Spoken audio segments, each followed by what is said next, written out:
Smart FM present Afternoon Drive.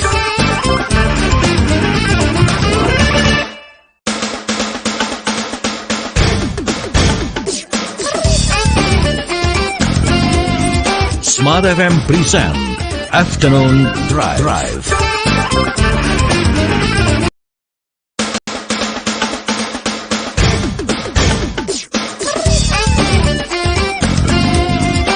Smart FM present Afternoon Drive.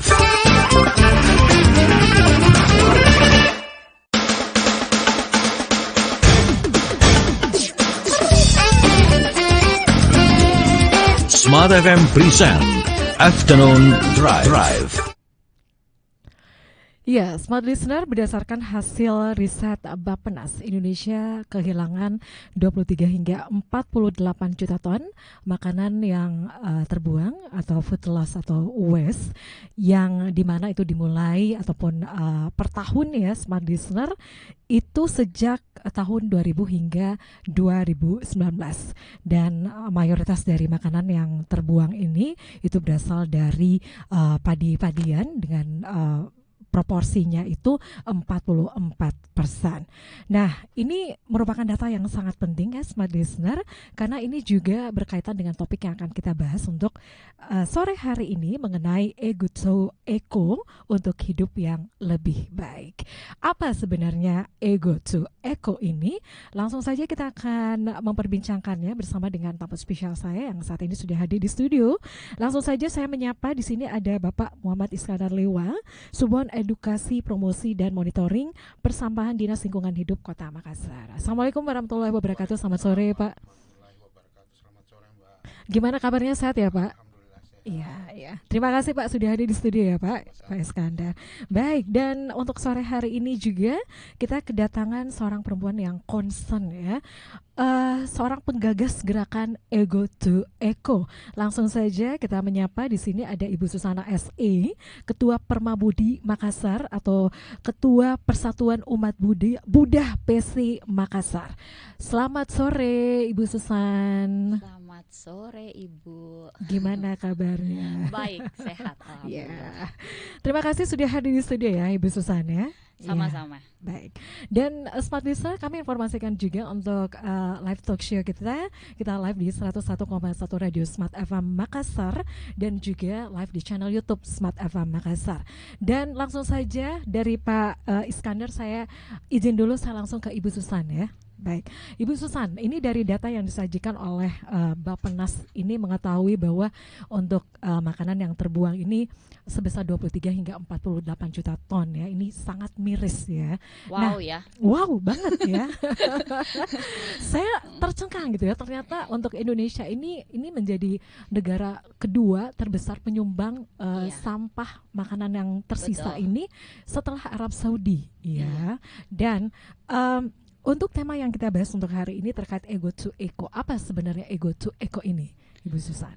Oke, jadi kita awali dengan apa sebenarnya Ego to Eco itu ya, karena memang masih asing terdengar gerakan ini. Jadi Ego to Eco itu kami ambil dari istilah egois. Jadi perilaku yang selama ini hanya berdasarkan pada keputusan pertimbangan pribadi saja. Jadi misalnya saya mau makan ini atau saya mau ngapain, semuanya keputusannya karena kepentingan kita sendiri, egois dalam artinya seperti itu. Terus kami ingin mengajak masyarakat untuk mulai merubah perilaku dari ego ini menuju ekosistem. Memikirkan bahwa apapun sebenarnya, tindakan apapun yang kita lakukan itu memiliki dampak untuk lingkungan kita. Gitu.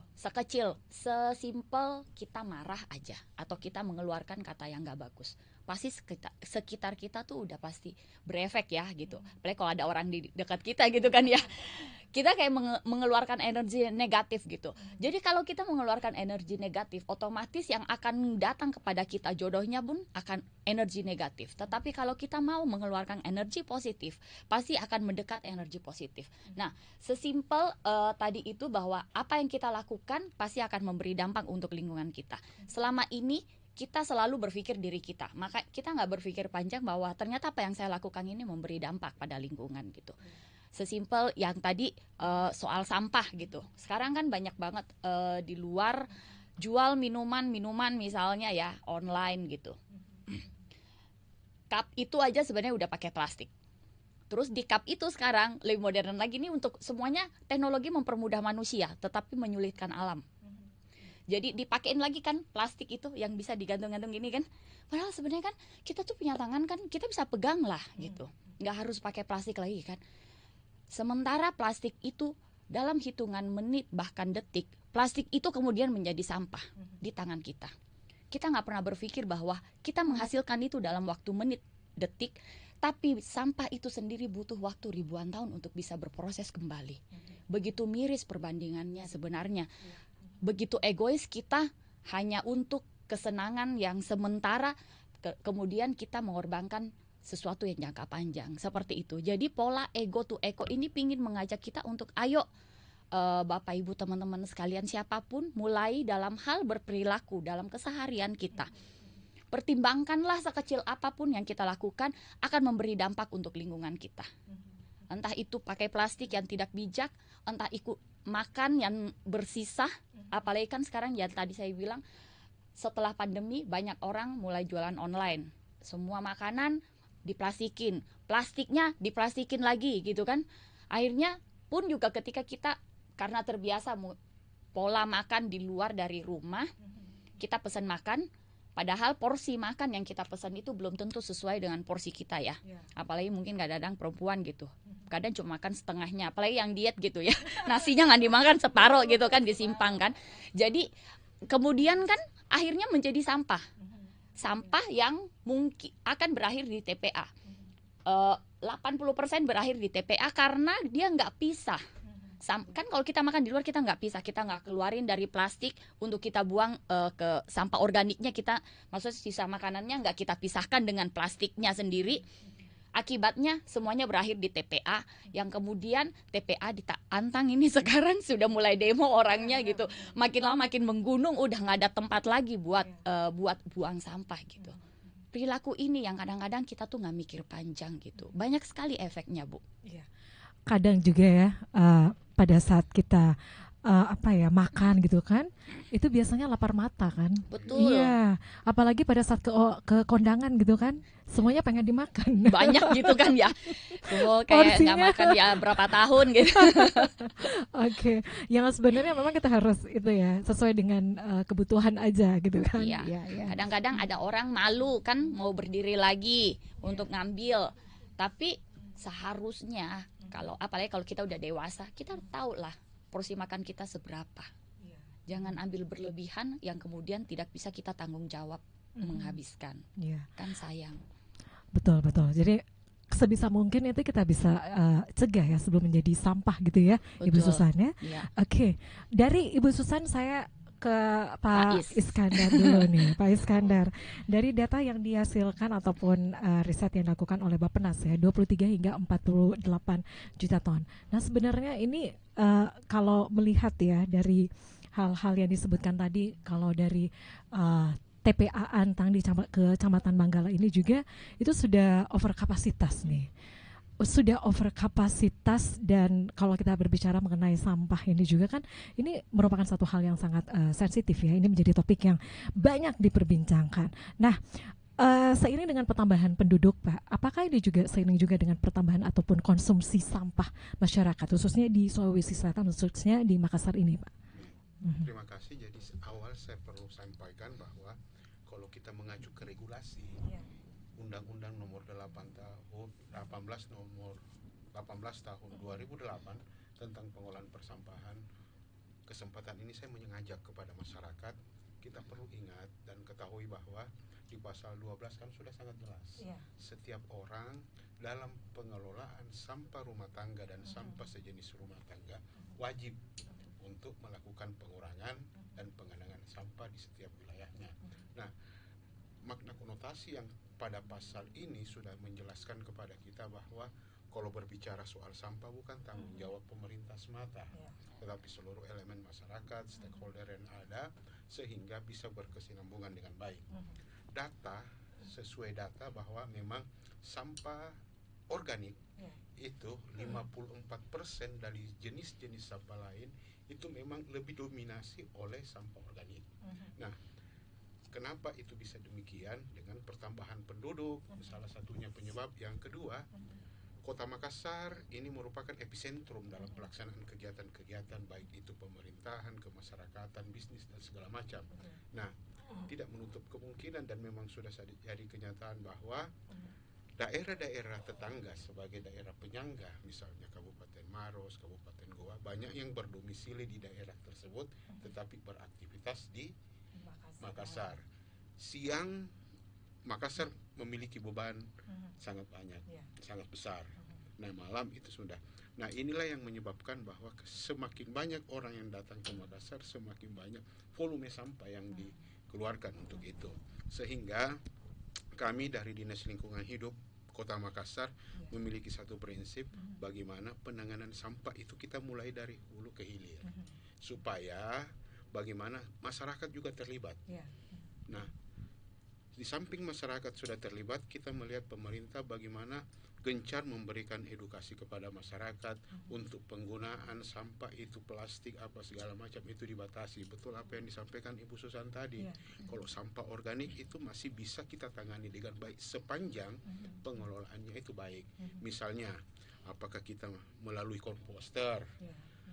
Nah, yang jadi masalah ini adalah sampah plastik. Karena kenapa? Membutuhkan ratusan tahun untuk hancur ini sampah, Bu. Nah, jadi data betul sesuai dengan hasil riset dari teman-teman para penggiat-penggiat lingkungan, 54% itu sampah organik yang ada di Makassar. Nah, inilah upaya kami bersama dengan teman-teman dari Permabudi melakukan edukasi kepada masyarakat untuk itu. Saya kira demikian.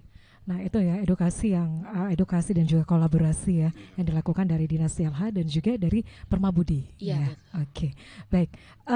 Tentu ya yang saya ke Ibu Susan lagi. Ibu Susan, untuk seperti diinformasikan tadi oleh Pak untuk sampah ini bukan hanya tugas dari pemerintah saja ya. Jadi bagaimana juga masyarakat juga bisa berperan aktif begitu. Nah, dari kolaborasi yang dilakukan ya khususnya dari Permabudi itu apa saja yang sudah dilakukan Ibu Susan? Ya, betul. Saya setuju sekali bahwa sebenarnya persoalan sampah ini bukan hanya persoalan pemerintah, tapi ini adalah tanggung jawab setiap manusia, siapapun dia. Saya pernah begini, bukan mengecilkan seseorang atau gimana ya. Jadi misalnya nih, sekarang kan memang ramai sekali ya event di Makassar gitu. Para petugas kebersihan juga saya rasa cukup kewalahan. Tapi sebenarnya petugas kebersihan ini harusnya tidak sekeras itu harus bekerja kalau setiap manusia, setiap orang memiliki kesadaran. Jadi sebenarnya gerakan Ego to Eco ini pingin membangun kesadaran itu dari pribadi kita masing-masing. Jadi pernah ada satu kejadian saya temui waktu itu kebetulan habis setelah event dan kemudian sampah berserakan di mana-mana. Padahal tempat sampah ada di dekat situ, tinggal melangkah sedikit sekali. Tetapi kenapa orang apa yang dia sudah konsumsi plastik, snack box segala macam nggak bisa gitu maksudnya. Tangannya diangkat satu langkah aja buang di tempat sampah. Kenapa? Kebiasaan yang dibangun. Kebiasaan itu memang gak gampang berubahnya, tetapi yang kemudian banyak orang melihat bahwa kalau habis event banyak sampah itu artinya pemerintah yang salah atau penyelenggara acara yang salah. Sebenarnya enggak, sebenarnya balik ke diri sendiri. Loh, kan semuanya udah dikasih snack. Kalau nggak dikasih snack juga marah, dikasih snack juga kotor gitu kan, serba salah nih. Jadi tanggung jawab ada di mana gitu. Sebenarnya baliknya ke hati kita. Harusnya kalau kita mau tanggung jawab, kita melangkah sedikit kok. Kita bisa buang di tempat sampah. Artinya apa? Kita udah buat pahala. Lingkungan bersih, kita membantu Bapak Ibu petugas kebersihan meringankan beban mereka gitu. Lalu sebenarnya apa sih dampaknya? Kita bikin energi positif. Jadi Permabudi ini melalui gerakan Ego to Eco, kita ingin mengedukasi. Sementara ini memang kita masih mengawalinya dari umat Buddha Ya, gitu. Jadi dari wihara ke wihara kami sosialisasi untuk setiap wihara membuat kegiatan, diusahakan semaksimal mungkin untuk meminimalisir sampah plastik ataupun sampah sisa makanan. Semuanya harus diolah dan dimaksimalkan lah, jangan sampai sampah kita justru malah menjadi beban untuk alam kita seperti itu. Nah, ini baru kami mau kerjasama sama Dinas Lingkungan Hidup untuk bisa lebih sosialisasinya bisa lebih melebar gitu. Itu nanti ada next event gitu ya Pak, dengan DLH juga ya, Permabudi ya. Betul. Oke, kita akan tahu lebih banyak lagi ya apa aja sih yang akan dilakukan ke depannya ya untuk bagaimana lebih menggaungkan lagi Ego to Eco ini ya. Baik, kita break dulu untuk sesaat ya, dan smart listener untuk Anda juga nih yang ingin bergabung ya bersama kami, mau bertanya seputar kegiatan yang akan dilakukan dalam waktu dekat ini, bagaimana untuk bisa menggiatkan perilaku Ego to Eco ini. Silakan ya, Anda juga bisa bergabung melalui WhatsApp di 0811 46 10 11 dan juga bisa bertanya melalui live chat ya di channel YouTube Smart FM Makassar. Anda jangan kemana-mana, kami akan kembali sesaat lagi. Ya, terima kasih Smart Listener, Anda masih bersama kami di special program untuk hari ini, masih di Afternoon Drive, dan kita masih membahas ya mengenai perilaku Ego to Eco untuk hidup yang lebih baik. Masih bersama dengan Ibu Susan di sini dan juga dengan Pak Iskandar ya. Untuk Anda juga nih yang mau bertanya, mau bergabung juga, silakan di WhatsApp di 0811 46 10 11 dan juga di live chat di channel YouTube Smart FM Makassar. Baik, kita lanjut lagi dari Ibu Susan, saya ke Pak Is lagi ya. Pak Is, tadi seperti diinformasikan ya, memang ini sangat miris ya dengan data yang dihasilkan oleh Bappenas. Nah, untuk dari Dinas Lingkungan Hidup sendiri nih Pak, dengan tadi sudah diinformasikan bahwa memang sudah ada tempat sampah ya, tapi tetap ya masyarakat itu tetap membuang sampah sembarangan begitu. Nah, sebenarnya untuk hal-hal yang sudah dilakukan oleh Dinas Lingkungan Hidup kan ini sudah melakukan sosialisasi, kemudian edukasi juga. Nah, apa sih hal-hal yang menjadi bukti nyata begitu Pak, khususnya untuk kepada masyarakat selain edukasi dan juga sosialisasi yang dilakukan Pak Is? Oke, terima kasih. Jadi upaya yang dilakukan oleh Dinas Lingkungan Hidup Kota Makassar ini terbagi dua, Bu.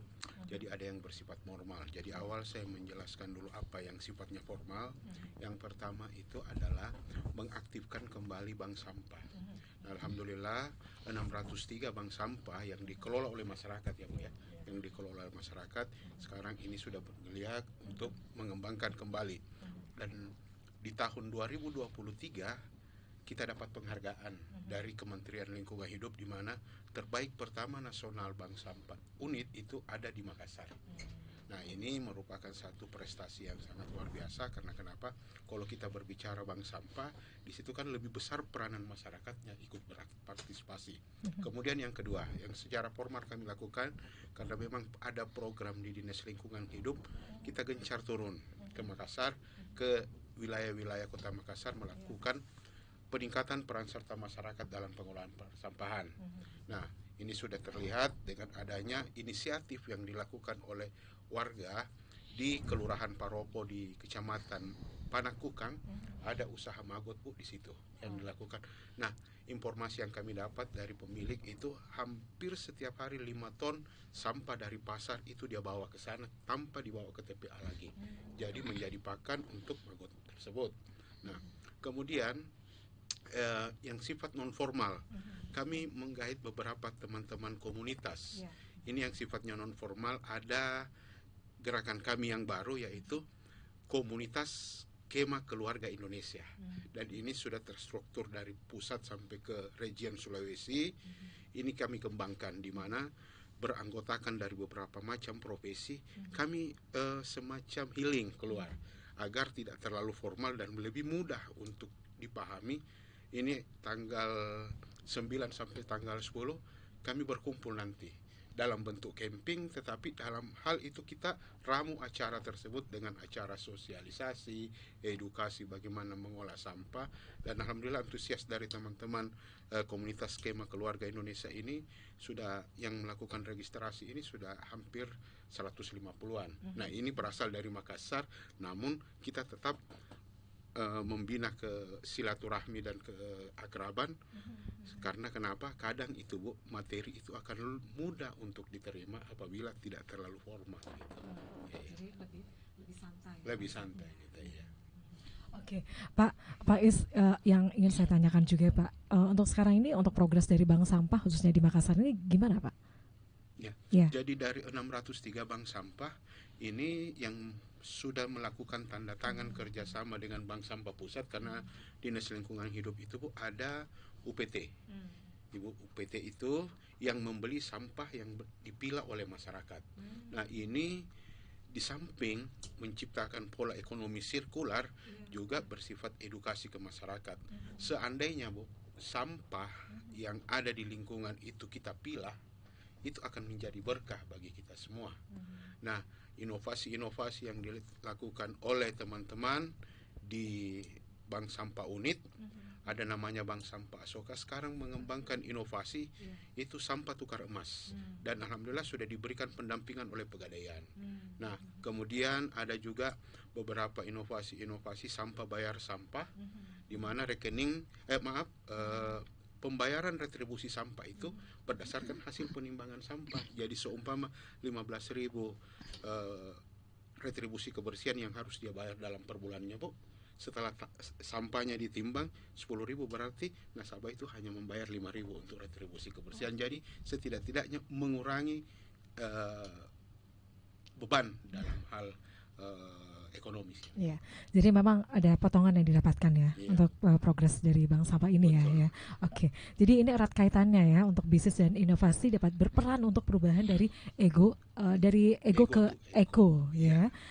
Ibu Susan, bagaimana nih hal-hal yang sudah dilakukan oleh pemerintah tadi ya, khususnya dari Dinas Lingkungan Hidup mengenai bank sampah yang dilakukan ya. Dari Ibu Susan sendiri melihatnya seperti apa nih?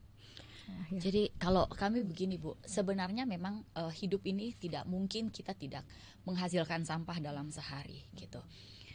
Pasti akan ada gitu. Mau kadang-kadang karena kemudahan teknologi, karena aktivitas keseharian kita membuat kita mau nggak mau menghasilkan sampah, sebenarnya seperti itu. Dan untungnya memang karena dari Dinas Lingkungan Hidup juga sudah begitu banyak sebenarnya solusi yang ditawarkan kepada masyarakat untuk bisa mengolah sampahnya sendiri gitu. Mulai dari bagaimana mereka memilah sampah dari rumah, kemudian sampah organik mereka yang mungkin masih bisa diolah di rumah masing-masing, dibuat jadi kompos atau membuat lubang biopori untuk menampung sampah organik tersebut, atau minimal dipilah untuk kemudian ketika diambil oleh para tukang sampah, hal itu masih bisa dimanfaatkan karena memang sudah terpilah, tidak bercampur baur. Nah ini edukasi sebenarnya, memang masih harus lebih gencar lagi kita untuk melakukan hal itu, karena begitu makanan dan plastik dan sampah-sampah lain yang begitu tercampur baur, kadang-kadang kan juga membuat para petugas kebersihan sudah tidak bisa memilah lagi, sehingga mau nggak mau semuanya dibuang, ditumpuk di TPA gitu kan, akhirnya menggunung dia ya kan. Oke. Tetapi pada dasarnya gerakan ego to eco ini kita pingin lebih stepnya lebih di depan lah. Jadi kayak seperti ini, sebenarnya kita ada dokter banyak di dunia ini gitu kan, tapi kan nggak ada manusia yang pingin sakit. Ya, semuanya pasti mau mencegah, pengen jauh hidup lebih sehat. Nggak ada orang tuh yang berencana untuk kemudian saya harus ke dokter gitu kan. Sama seperti kita dalam hal mengolah sampah ini. Bumi kita ini cuma satu gitu. Kalau sakit kita mau nyari di mana tinggalnya, ya kan? Nah, jadi sebenarnya meskipun banyak sekarang solusi ataupun teknologi untuk mengolah sampah itu kembali menjadi berkah seperti kata Pak Rais tadi, alangkah jauh lebih baiknya apabila kita mencegah sampah. Mencegah sebenarnya kan apa yang kita makan itu berkah buat kita. Tapi karena kita sisakan, akhirnya berkah itu menjadi sampah gitu kan. Jadi kalau kita cegah berkah menjadi sampah gitu kan. Jadi sebenarnya kita ini udah kerja gitu. nyari duit untuk makan, untuk belanja, untuk apa gitu kan. Jangan sampai kita udah beli makanan, separuh aja yang kita konsumsi, separuhnya kita buang. Itu kan sama aja, berkah menjadi sampah. Meskipun ada tempat untuk mengolah, tapi secara pribadi ini balik lagi ke perilaku dan balik lagi ke diri sendiri. Akan jauh lebih baik kalau kita nggak menyampah atau mengurangi minimal sampah kita, jauh lebih baik. Karena itu membuat kita menjadi, dengan kita mengurangi itu, dengan kita merubah perilaku kita menjadi seperti memikirkan lingkungan kita, pasti hidup kita akan, energi positifnya akan jauh lebih banyak. Energi positif yang lebih banyak sebenarnya untuk apa? Untuk diri kita sendiri, kehidupan kita lebih sehat. Kalau agama Buddha sih percaya ya, bahwa ketika kita membuat energi positif, jodoh positif dari ribuan mil juga akan datang mendekat ke kita. Itu pengaruhnya ya. Iya. Wow, Iya. luar biasa. Jadi ini bukan soal sampah Iya, aja, iya. soal duit yang masuk juga nih. Gitu. Oke, jadi memang ini sangat berhubungan gitu ya. Oke, apa yang kita lakukan untuk ke lingkungan kita, itu kita akan mendapatkan balasannya, feedbacknya. Betul. Ya. Meskipun kita nggak lihat secara kasat mata ya, rezeki itu datang dari mana kita nggak pernah tahu gitu. Tetapi yang pasti kalau kita menyampah, kita memang nggak lihat bahwa di depan mata kita plastik itu kemudian berubah menjadi mikroplastik, terus kemudian masuk di lautan, dikonsumsi oleh ikan yang kemudian kita konsumsi kembali gitu. Kita nggak pernah lihat bahwa mikroplastik itu juga setiap hari sudah masuk ke dalam tubuh kita. Makanya kenapa sekarang begitu banyak penyakit yang aneh-aneh mulai timbul gitu. Sebenarnya karena apa? Karena tingkah laku kita yang kita nggak sadari, kita nggak pikir ke depannya. Banjir kemarin di Makassar yang sudah bertahun-tahun nggak pernah banjir segitu gede, akhirnya bisa banjir sebegitu besar. Kalau kita nggak sadar, kapan lagi kita mau perbaiki? Sekarang di Bandung TPA terbakar, nggak bisa, susah dipadamkan apinya, udah seminggu lebih. Asap kebakaran itu kan kemana-mana polusinya sebenarnya, tapi kenapa bisa itu terjadi? Gitu. Jangan tanyakan ke pemerintah, jangan tanyakan ke orang, ke petugas kebersihan, tapi tanyakan ke diri kita sendiri, apa yang sudah kita lakukan. Betul itu. Jadi memang harus kesadaran dari diri sendiri ya. Oke. Nah biasanya juga nih mungkin ya kalau semuanya, jadi seperti diinformasikan tadi oleh Ibu Susan, jadi lebih bagus kita mencegah gitu kan.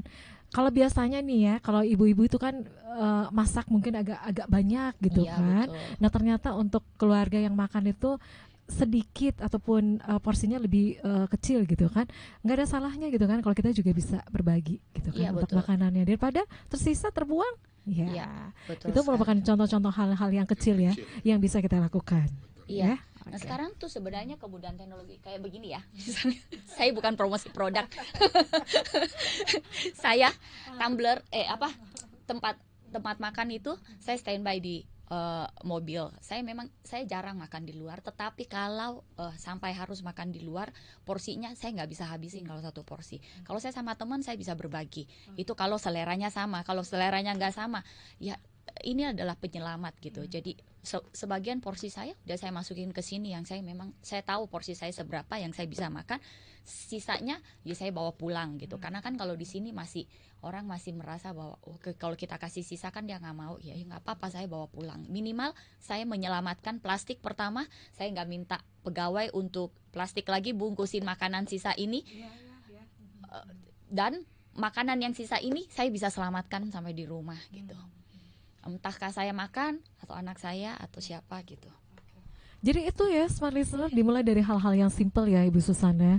Iya. Ya, jadi sadar untuk membuang sampah pada tempatnya, kemudian membawa tumbler gitu kan, Iya. wadah makanan. Jadi ya hindari plastik tadi ya untuk pembungkus makanan itu.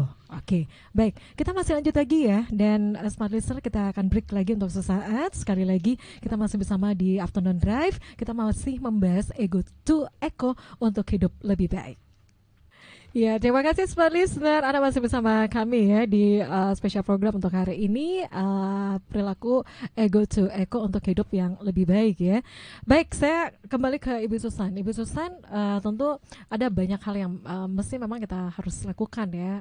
Tentunya untuk mulai perilaku yang simple ya, yang tentunya bisa kita lakukan dalam kehidupan kita sehari-hari. Dimulai dari keluarga. Misalnya nih untuk anak-anak di rumah, Ibu Susan gimana nih untuk memperkenalkan mereka untuk cinta lingkungan, apa yang sudah diajarkan Ibu Susan? Ya, benar sekali. Jadi dimulai dari diri sendiri dulu. Di keluarga pun sendiri juga harus mulai dulu. Kadang-kadang misalnya meminta suami atau anak ikutan untuk ini, mereka merasa direpotkan gitu. Jadi sebenarnya kita lihat simple, tapi banyak orang merasa repot untuk melakukan hal ini karena kebiasaan gitu, yang belum bisa dibangun kan gitu. Nah kalau saya di rumah sih sebenarnya untuk sampah saya untungnya saya punya halaman, jadi saya rata-rata hanya menghasilkan sampah kering, sampah anorganik itu saya pilah. Dua tempat sampah saya jadi sampah anorganik yang bersih dan yang kotor, karena kita kadang-kadang nggak bisa menghindar dari beli makanan di luar misalnya kan, plastiknya otomatis sudah kotor ketika kita keluarin makanannya. Nah sisa makanan ataupun tulang dan sebagainya itu saya punya ember komposter namanya di rumah gitu, jadi di situ ditampung semua sampah organiknya, termasuk di rumah saya banyak pohon dan sebagainya itu. Saya juga punya tanah, kadang-kadang saya gali aja terus saya tinggal timbun gitu. Atau banyak sekali yang bisa kita lakukan. Atau misalnya ibu-ibu yang sering makan buah di rumah atau sayur gitu kan, sebelum dimasak yang belum diolah itu bisa dijadikan ekoenzim. Jadi banyak hal yang bisa dilakukan. Nah ini ke anak-anaknya, untungnya anak-anak saya di sekolah mereka juga sudah dididik untuk mereka ke sekolah dan kemanapun mereka harus bawa tumbler gitu. Jadi mereka bawa tumbler, terus kalau makan di sekolah mereka harus makannya habis, gak boleh sisa. Jadi terdidik untuk harus makan habis gitu.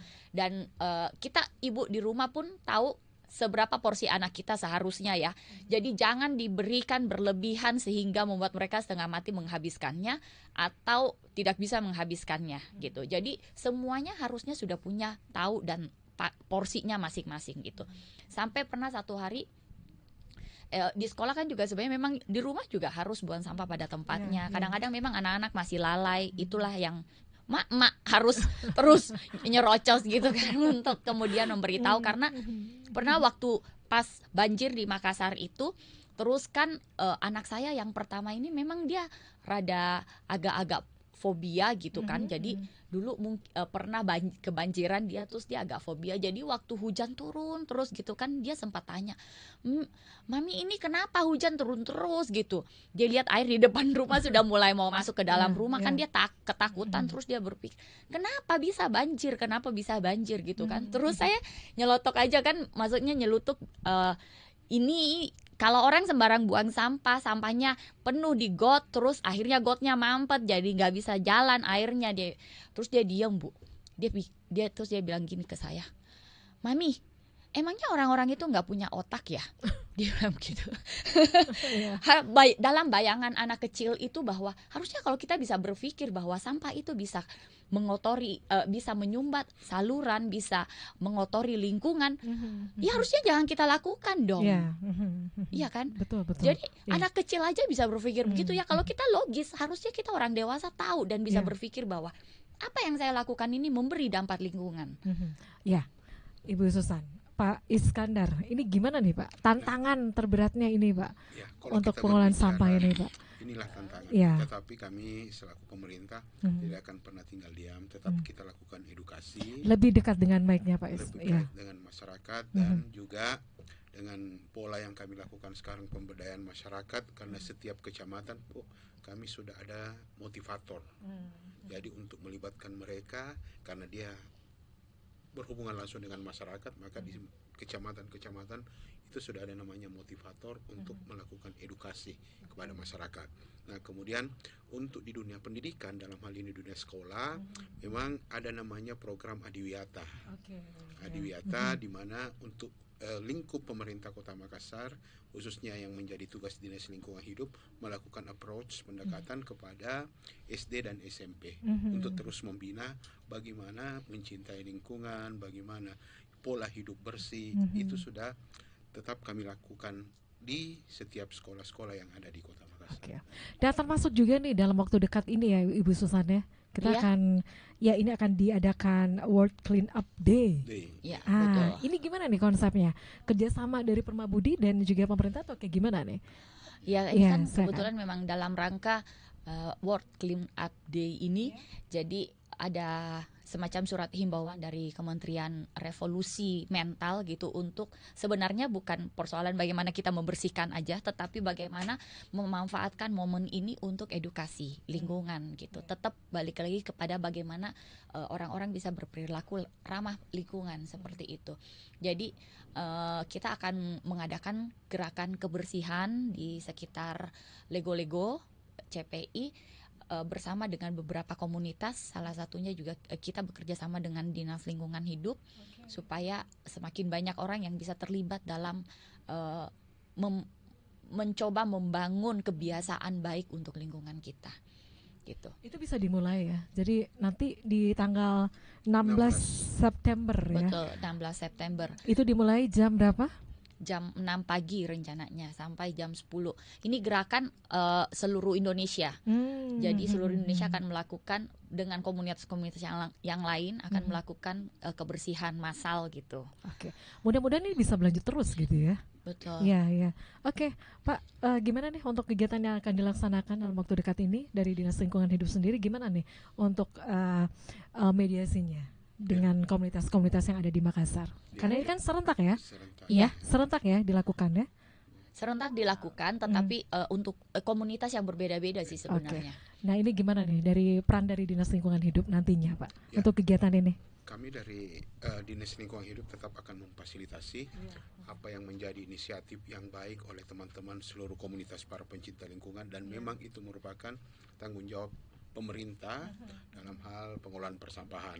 Nah, kemudian apa yang digagas oleh teman-teman khususnya yang dari Permabudi ini akan menjadi suatu tolak ukur bagaimana memberikan contoh kepada komunitas-komunitas lain untuk tetap mencintai lingkungan. Nah, maka dari itu kami dari Dinas Lingkungan Hidup Kota Makassar tetap akan mensupport bagaimana kegiatan dan suksesnya nanti kegiatan tersebut, dan kami berharap bukan hanya bersifat seremonial saja, tetapi sustainable, berkelanjutan, sehingga lingkungan bersih dan lebih dominan memberikan edukasi kepada masyarakat. Jadi intinya kami akan membangun kemitraan bersama seluruh masyarakat dan seluruh komunitas-komunitas, dan memang itu merupakan tanggung jawab kita bersama. Jadi itu ya, ingat ya, dicatat ya Smart Listener, itu tanggal 16 September. Oh ya. Itu kan ada bersih-bersih. Oke, Oh, kami juga membuka peluang untuk volunteer pecinta lingkungan yang ingin ikut bergabung dalam aksi ini gitu. Silahkan, ada nanti menghubungi IG Permabudi Makassar gitu. Ya. Tolong saya dicatat juga ya. Oke, ya.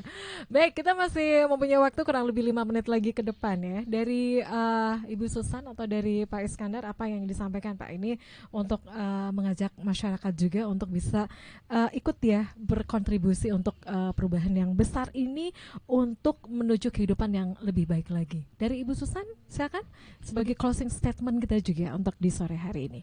Oke, baik.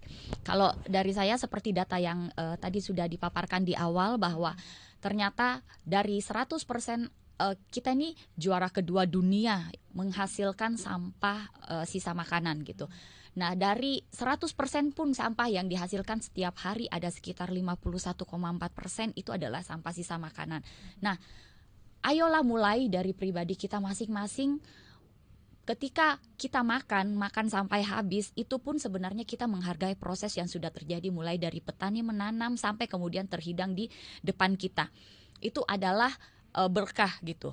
Ketika kita bisa makan sampai habis, artinya kita menghargai itu, kita pun tidak menyampah ke depannya, itu adalah pahala. Tetapi kalau kita tidak makan sampai habis, artinya kita sudah menyia-nyiakan perjuangan para petani kita di belakang, dan kemudian kita membuat sebab yang tidak baik untuk kehidupan yang akan datang. Lalu apa kabar dengan orang-orang yang masih begitu banyak tidak mendapatkan makanan sehat gitu. Nilai perlu diketahui kan sebenarnya permasalahan stunting di Indonesia juga cukup serius untuk ditanganin gitu. Nah, kenapa? Karena kekurangan gizi. Sementara kita ini mungkin yang mampu membeli makanan sehat gitu, tapi tidak bisa menghargainya. Artinya sama saja kita membuat sakit hati orang-orang yang untuk dapat makanan aja itu nggak gampang seperti itu. Jadi mulailah dari banyak sekali hal kecil yang bisa kita lakukan, tapi memang repot, tetapi harus kita mulai dari hal-hal kecil aja, seperti tadi soal plastik, makan tanpa sisa, buang sampah pada tempatnya, memilah sampah, banyak sekali yang bisa kita lakukan. Jangan mau merasa repot untuk hal itu karena ini untuk kepentingan kita bersama.